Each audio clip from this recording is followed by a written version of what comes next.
Why did you get fired? I have been fired once in my life. I was just starting my career and was the direct assistant to someone who had been with the company for a very long time. Joe. The newly brought in higher-ups were planning on shaking up the business, basically making a bunch of changes to a long-standing successful business to make even more money. One of the things they wanted was to get rid of certain people who had high salaries. Joe had been with the company for a very long time. They were absolutely a dynamic individual and made a lot of money for the company, and they were paid in line with their role. The higher-ups knew that firing Joe would cost them a lot of money. Where I live, you have to have a serious cause to fire someone, and you have to pay them compensation which increases with tenure. Since it would cost them a lot of money to fire Joe, they tried to make their employment unbearable and force them to quit. They started with little things, moving to a crappier office, micromanagement, etc. They also knew that Joe relied heavily on me as their assistant and that we had a great working relationship, so when everything else didn't work, they fired me.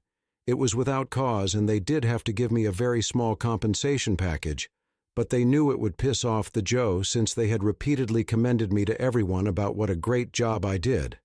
The worst part was they literally fired me the day before Christmas. I was completely blindsided and so upset. I was young and barely scraping by, so I was so stressed out. In the end, it worked out great for me.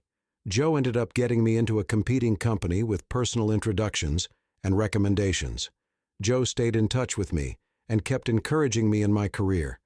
I continued to advance and attended university part-time to upgrade my skills, and I am not working in a senior position for a company I absolutely love.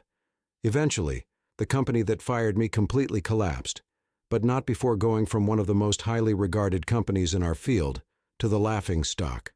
All the cuts the higher-ups made came back to bite them in the ass. Joe left on his own terms about a year after I was fired. He ended up giving them the absolute bare minimum notice, and when he left, thanks to a carefully worded employment contract, took a lot of things that he created within the job with him because they were his property. The collapse of the business started shortly after Joe's departure.